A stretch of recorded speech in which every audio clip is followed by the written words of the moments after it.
Do you wonder how easy it would be if that version of you that existed behind closed doors, that fully alive, unfiltered, confident version of you, was the same version that showed up in the rooms that you were in, that showed up online or on stage?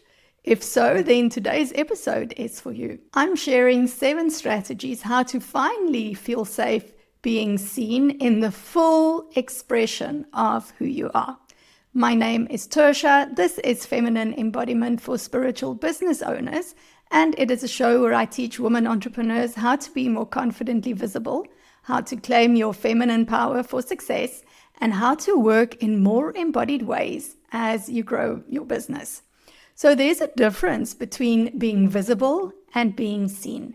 You can be visible and do all of the visible strategies, or visibility strategies rather. You can do all of these things and still it might not connect with your audience. If you are hiding yourself, if you are putting on masks, if you are contorting yourself into a version that you think people want to hear from, or a version that you think is more professional in quotation marks, there is going to be a disconnect.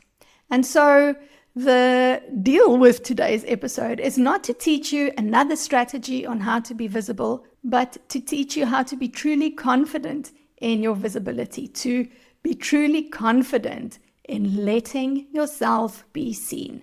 Let's dive in. So strategy number 1 for being more confidently visible is to anchor yourself before you connect. Now, this is a practice that I do all the time.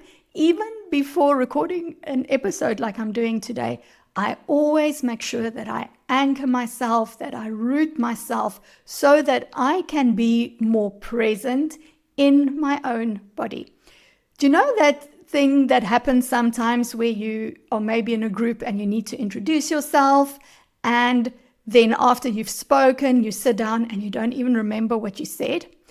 What happens is whenever we get really nervous about something, our attention and our awareness literally flies out of our bodies. It goes into our minds, and we are consumed by the thoughts and the activities, the mental activities, while we're scanning for danger.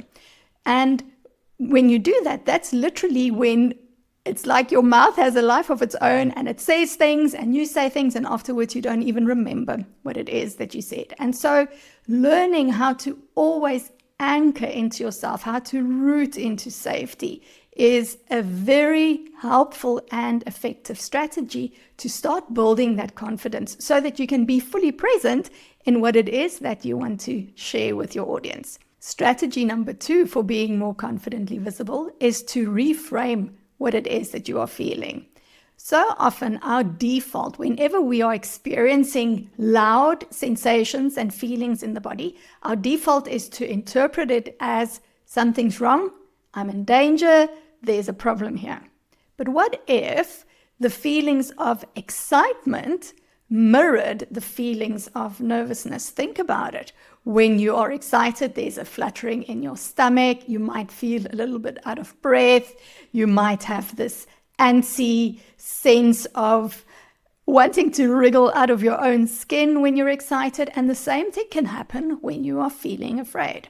So it's what you're telling yourself about what it is that you are feeling that will make the difference here. So instead of going, oh my goodness, I'm so scared, I don't know if I can do this, ask yourself, how can I use this energy that is alive inside of me? How can I use this to my advantage? And bonus points if you are rooted in your body, if you are anchored in the present moment, it's easier for you to reframe that sense of fear into a sense of excitement. Strategy number 3 to feeling more confidently visible is to take baby steps.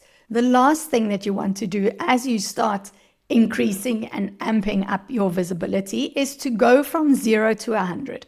Because the only thing that you're going to do is you're going to freak out your nervous system. You're going to make it a lot more difficult for yourself than what it needs to be. So one of my favorite tricks or strategies is to start so small that it almost doesn't count. And this is going to be especially helpful for you if you have no problem putting up photos and recording B-roll, so recording videos of all of the things around you and creating reels out of that. But when it comes to actually showing your face and using your voice, so really being seen and heard, it's something that feels petrifying.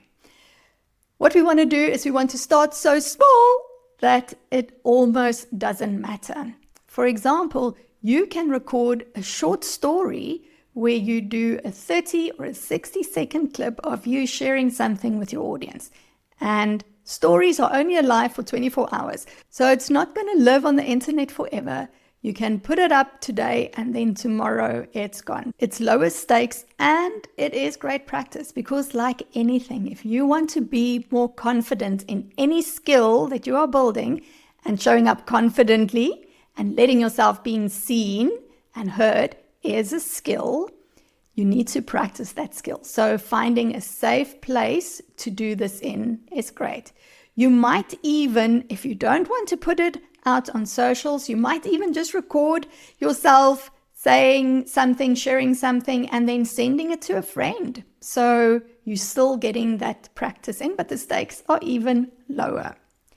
Strategy number 4 for being more confidently visible is to develop your body sensitivity. This is something that's going to help you so much with this inner critic that's always whispering in your ear saying that you're not good enough, and what if you mess up, and what are people going to think, and what if nobody responds, and you shouldn't actually even bother doing this.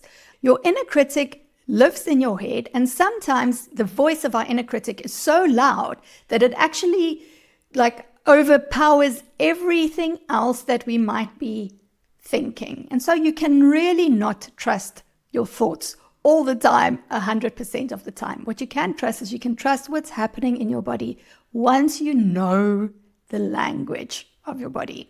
And so this is where body sensitivity comes in. When we become sensitive to the feelings and the sensations in our body, it allows us to not only tap into our thoughts, which is part of the body, but it also allows us to tap into the other dimensions. So not only our mental body, but also our physical body, our emotional body, and our energy body. And when we have access to all of these dimensions, it gives us a lot of data to work with and to make decisions as we navigate the world, but it also empowers us to show up more fully as ourselves, because you are no longer only showing up from your thoughts and from the actions that the inner critic is telling you and from feeling like an imposter because of what you are hearing from your inner critic, but you're really showing up rooted in your own confidence. And this is what body sensitivity gives us when we get stuck in our heads, which happens so often when we're nervous, when we worry about things that might happen or things that happened in the past, when we're effectively disembodied and cut off from the feelings and the sensations in our body. What tends to happen is we start feeling a lot more anxious. We start ruminating more, and it's like this cycle that you fall into where the more worse thoughts you think, the worse you feel, the more worse thoughts you think. And when you are disconnected from your body, when you're stuck in your head, when your awareness is up here pointed away from your body and outwards into the world, your inner critic is going to be louder. This imposter feeling that you have of you're going to be found out, that you are not as good as you maybe pretend to be, in quotation marks, all of that is linked to us not being in our bodies. So body sensitivity, which is one of the first things that I teach all of my students in the Magnetic Visibility Accelerator, is a key ingredient for you to not only show up as the fullest version of yourself, but it's also a very helpful and easy way in which to navigate the world and decisions. Strategy number 5 is all about understanding what your nervous system is actually doing. Now, so often when we are stuck in our heads like this, when we have this inner critic and the sense of I am an imposter floating around us, and we're feeling nervous and everything feels so hard, what we tend to do is we get very hard on ourselves. If it's ever happened to you that you need to start writing a series of sales emails, for example, and you feel exhausted, you just want to fall asleep right at your desk, or you have committed that you're going to record an episode or do a live, and then next thing you know, you're busy cleaning out the fridge. This doesn't mean that there's something wrong with you. What it means is that your nervous system is actually taking you away from danger. And this is a wonderful thing that our nervous systems do. This strategy of our nervous system is very helpful to allow us to survive. But when you run a business, if you just let this survival strategy run away with you, it can really work against you. It can make things a lot more difficult than what it needs to be. So typically what happens is when we feel tired, whenever we need to create an important piece of content which requires of us to be vulnerable, like writing a sales email where you're asking for a sales, or like showing up, when you're feeling tired, when you find something else to do, when you distract yourself with other things, often at the back end of that is we tend to be very hard on ourselves. You tend to be judgmental and critical and telling yourself that, you know better, you should know better, and why can't you just get it done? And if you're going to beat yourself up for it, which is where this inner critic comes in again, what it does is it only makes it worse. We need to find a way to feel safe and rooted and reframe the experience, to understand that your nervous system is merely protecting you. And if you can give your nervous system some help to show that things aren't as unsafe as it might think, can you see how it makes showing up easier? I had a client who could barely introduce herself on a 30-second video. The thought of it was completely overwhelming. She cringed. She said, I hate how I sound. I hate how I look. It is so uncomfortable. It is so unpleasant. It's really, really hard. I feel nauseous. I don't want to do this. And so we did some somatic work together. Eventually, she was able to record this introduction. It went a lot better than what she anticipated. And she has been taking so many more visibility acts. And I actually had to giggle because the other day I had a conversation with her about this, and she forgot how difficult it was for her to get started in the first place, because she has really created that sense of safety in her nervous system. And because she's been doing the work, it's been feeling easier and she's feeling more confident in herself. So if you can understand what's happening in your nervous system, then you don't need to make yourself wrong. You don't need to fight with yourself anymore. You can now work with your nervous system to create that safety so that it's easier for you to show up. Strategy number 6 for being more confidently visible is to source your authority from the inside. Now, so many of us have fallen into this habit of sourcing our authority from the outside, meaning that we connect our worth and our value to things outside of ourselves. And social media, unfortunately, has not helped with this. This is conditioning that comes as a result of the culture that we live in, especially this hyper-masculine culture, where we have been conditioned to believe that somebody else knows better than what we do ourselves. When you link your worth to how many likes you're going to get, how many comments you're going to get, what kind of interactions you're going to get, what starts happening is you begin to hold back in case you don't get the number of likes or interactions or comments that will confirm that you are worthy or that you are valuable. And this is another cycle that we fall into, where the anticipation of the response that you're going to get actually causes you to be visible but not seen, because you're hiding yourself, you're contorting yourself, and you're not truly showing up in the fullest expression of who you are, because being visible starts feeling dangerous.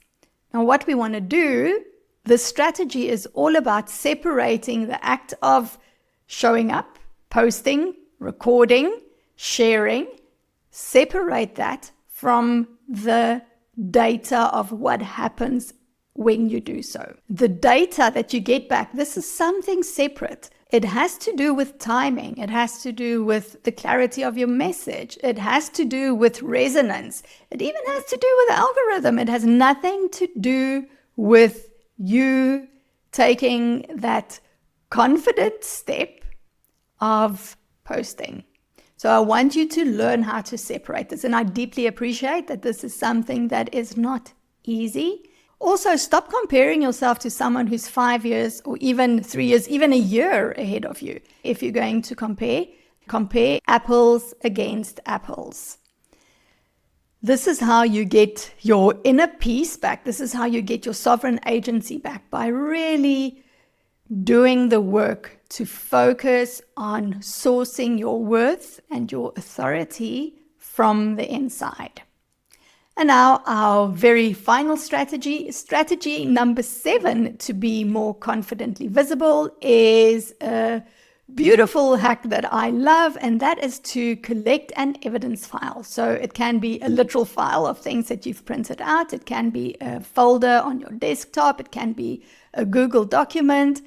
What it contains is a collation of all of the positive feedback and testimonials and kind words and insights and good conversations that you have gathered from your clients over the years. If you don't have clients yet, then collect feedback from your friends and your family, all of the supportive people in your life. The reason that this is such a powerful tool to have, this evidence file, is because you are literally training your brain to see how successful, effective, confident, and worthy you are. Your brain has got a negativity bias built in. It's part of the whole survival mechanism, which means that it's always going to scan for danger. It's always going to scan for signs of trouble. It's always going to scan for things that aren't good in order to keep you safe, so that you can remove yourself from the danger. The problem is, though, that our brains don't know what is the difference between something that is real and something that is imagined. Your body and your nervous system and your thoughts and your energy will respond in the same way, whether it is real danger or perceived danger. And so, to counter this negativity bias of our brains, it is so helpful to consciously look for positive things in your work, for positive feedback from your clients, and things that you can celebrate. This is how you begin to change your perception. Wrapping us up for today, those are my 7 strategies. You can choose to do all 7 of these strategies. Perhaps you decide to work on them one by one for a certain period of time. It doesn't really matter. What does matter, though, is that you take action in this way and implement any of these strategies to start supporting yourself, to start resourcing yourself, and to start taking ownership of your visibility. You have so much to share. The world needs you more than ever. I'm always saying this. Your clients need you. And I am here to help you get there in the easiest and the most pleasurable way. Thank you so much for joining me today. I deeply appreciate you, and I will speak to you in the next one. Bye.